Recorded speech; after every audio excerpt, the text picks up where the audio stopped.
Let's leave the history of who shot first to the historians.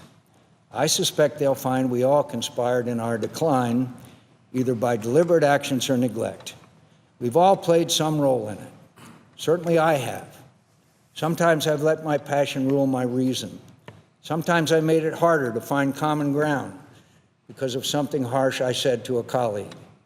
Sometimes I wanted to win more for the sake of winning than to achieve a contested policy. Our system doesn't depend on our nobility. It accounts for our imperfections and gives us an order to our individual strivings that has helped make ours the most powerful and prosperous society on earth.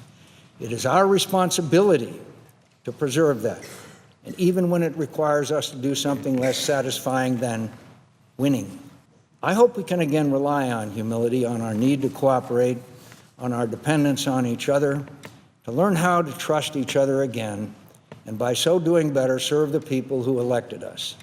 Stop listening to the bombastic loudmouths on the radio and television and the internet. To hell with them.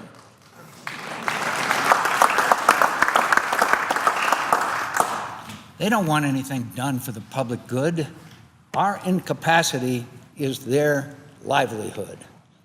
Let's trust each other. Let's return to regular order.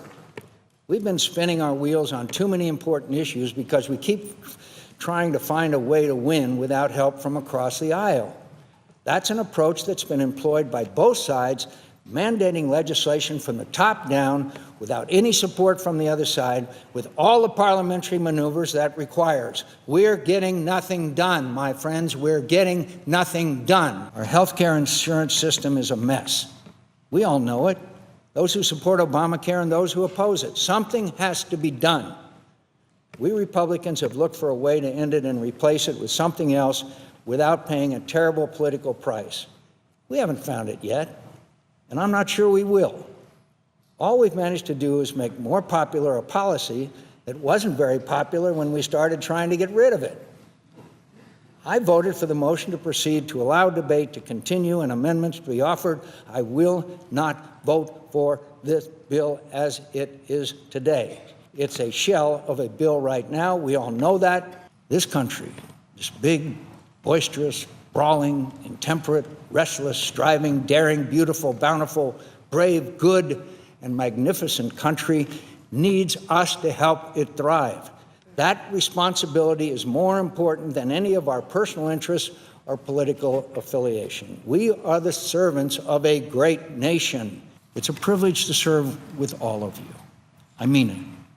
Many of you have reached out in the last few days with your concern and your prayers, and it means a lot to me. It really does. I've had so many people say such nice things about me recently that I think some of you must have me confused with someone else.